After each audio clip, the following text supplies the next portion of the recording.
Well, thanks for coming along tonight to another in the series Beyond Doubt.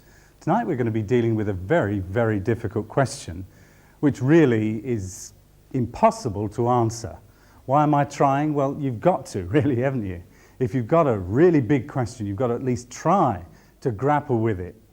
It's interesting that the Bible gives some of the answer to this big question. Why do the innocent suffer? We all suffer, really, don't we? Some of us suffer from illnesses. Some of us are broke. We're suffering financial restraints of that sort of thing. But most of us, at some point in our life, will suffer. It's part and parcel of life. And the Bible tells us that there is even an answer to the reason why innocent people suffer. In fact, the oldest book in the Bible probably is the book of Job. And in the story of Job, I'm sure you remember Job and his boils. That's what everybody remembers. But you remember he lost everything.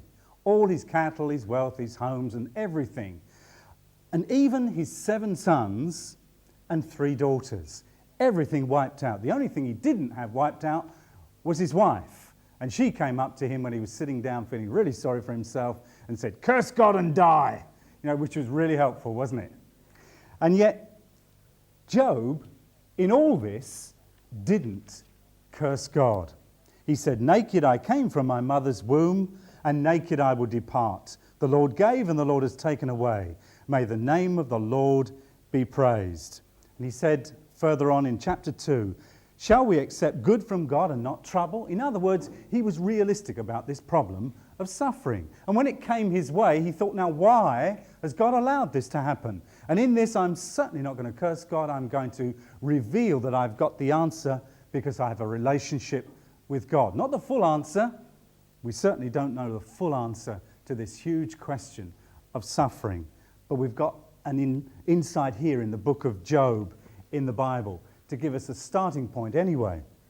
If you look on the board, I've got 3 expressions which were similar but will help us to understand what this is all about. Because really the question of suffering is a question of good and evil. People say, if there is a good God, why is there evil in the world? And some people say, because there seems to be more evil than good, then evil is more powerful than God. Therefore, there is no God. In other words, people become atheistic in their view, and they just take evil as something that comes in life that they can do very little about. Evil is more powerful than God, they say, and go as far as to say, therefore, God doesn't exist. The other view, of course, is to say that God exists, but evil doesn't. That evil is imaginary. There are certain groups who teach that pain is imaginary. When you go to the dentist, if you belong to this particular group, you sit in the dentist chair and say, I am not going to feel any pain, I'm not going to feel any pain.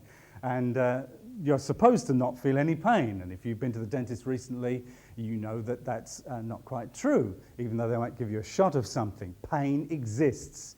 We were thinking earlier of people that say the world is an illusion. People say that evil is an illusion. But we know that it really does exist in the world. So the third view is that God and evil exist in the world today, and somehow there's a sort of balance or something. They're both there. And we as Christians say, well, why doesn't God stop the evil? Well, think that one through. If God was to come to this place, or to the whole world if you like, at 12 o'clock tonight, and put everything right that's wrong in our lives, in other words, get rid of everything that's evil, and judge and destroy, vaporize, whatever you like to do with evil, you want to get rid of it, want to wipe it out. So if God wiped out everybody that had a taint of evil in them so that everything in the world was wonderful, how many of us would be here at 1 minute past 12? We'd all be gone. You see, God doesn't come in and stop the world. He allows good and evil to coexist until a time when he decides he's going to put it right. You remember the story of Noah's Ark. He came and he judged the world. And you think that he was starting all over again. But he was starting with how many people? 8. 8 people who were sinners. Even though Noah found grace in the eyes of the Lord, he was still a sinner. He wasn't perfect. No Christian is perfect. No follower of God is perfect. And those 8 people bred and recreated sin. And before long, the world was just as bad as it was at the time of Noah, and it's been getting worse and worse. And Jesus said that's the time when he's going to come back and put everything right. So the Christian says God is going to do something about it, but he's waiting because he has a purpose. In fact, if you look at the cross of Jesus, you'll see the very central part of the Christian faith has to do with suffering. God suffering for us. The death penalty due to my wrongdoings was placed in the body of Jesus Christ. That's not fair, but it's love. And God allowed it to happen because he loved us. There are 2 different types of suffering in the world. There's what I call moral suffering. There's a huge part of the world that suffer famine, disease, malnutrition, lack of work, lack of education, and many, many other things. We call them the people that live in the third world. That term third world actually comes from an insurance term. Now, most of us who find it hard to pay our premiums book our cars in sort of either third party only, if we're really broke, or third party fire and theft. In other words, if we bang somebody else up, the insurance company will pay for their repairs, but ours aren't. In other words, the third party is the damaged party. The third world is the damaged part of the world. And we in the West have so much, we hoard it. In fact, it's estimated that about 36,000 gallons of petrol are used in the whole of your life. Not in your 125 motorcycle or anything, but to make all the things that we have. 56,000 gallons of water are used per person in the whole of our life for us to drink and also to make our motor cars and all the other things that we think are absolutely necessary here in the West. We have so much, the third world suffers. Moral suffering. If you like to focus it down to an individual level, there will be people tonight, statistically this is bound to happen, that will have far too much to drink, perhaps at home, perhaps in a public house. They will then get in their car and they will drive home intoxicated. They will be weaving all over the road, you've seen them, and try to avoid them. And sadly, innocent people will suffer because of their wrongdoings. You see, most of the problems that we face are the result of man's problems, our wrongdoings, disasters that happen, terrorists that place bombs under people's cars or lob them into crowded areas and blow people up. And people say, well, why does God allow that? They don't think that it was the person, the terrorist, who did it. We are responsible for the majority of the suffering in the world. But of course, there is this natural suffering that occurs that we've got really no answer to. Why do earthquakes happen? And they're happening more and more frequently. In fact, Jesus said towards the end of time that would happen is one of the indications that he's coming back. Natural suffering, we haven't got an answer. And Jesus said, just because there's an earthquake somewhere or someone is born blind or whatever, it doesn't mean that that person's more sinful than anybody else or that part of the world is more sinful than anywhere else. It just happens. It's a result of us choosing the wrong thing. Earlier on, we chose evil rather than God. In the Bible, we've got the story of Adam and Eve. Jesus taught about Adam and Eve. The New Testament speaks of Jesus as being the last Adam, the second Adam.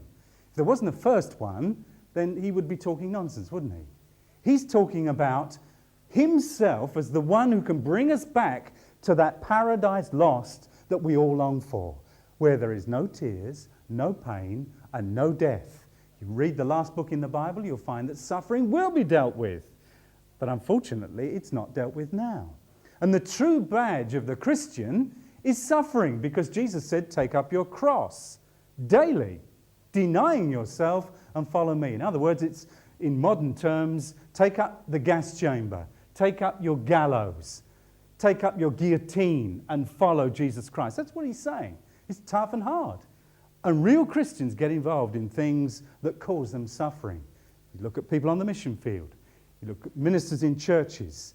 You deal with people working with young people. And there's suffering involved because it's tough and hard. We're in a battle. But the great thing about the book of Job is that God gave him all those things back again in his lifetime. That's a beautiful picture of what God can do for us eventually. But you'll notice, if you read the story carefully, that he didn't give him double number of children back. He had another 7 sons and another 3 daughters. Not double. Everything else was doubled. Why was that? Because those 7 sons and 3 daughters were with Christ. And he had a new group. He didn't need double. Because if you lose something in this life, if we're really trusting in Christ, then we are in the presence of Jesus Christ. We've had even today something that's happened in the world where a Christian man has been blown up by terrorists and his wife is able to stand up and say, I know he's in heaven. It's a disaster for us, but I know that he's there in heaven because of his Christian faith. So it's a matter of choosing who causes it. The causation of sin and suffering in the world largely is us. God never causes evil. He never intended evil to happen. The cause is our choice. And then let's think about the cessation of it. The fact that eventually it's going to stop. God promises that it will stop when he's ready, when he allows everybody to have the opportunity to find out salvation through Jesus Christ. In other words, this real question of suffering comes down to a personal choice. If I come to a personal faith in Jesus Christ, I begin to understand what it means for God to bring me back to himself. God himself dying on the cross, suffering for me. It's the heart of the Christian faith. And then taking us a step further to actually work for him. The flowchart for this one is enormous. It really goes on and on and on. You might like to have a look at it afterwards. It's a huge problem, this question of suffering. There's no easy answer, except to say there is a God, a good God, and there is evil. They coexist. And one day, God will set it all aright. And I hope that you'll be on his side at that time.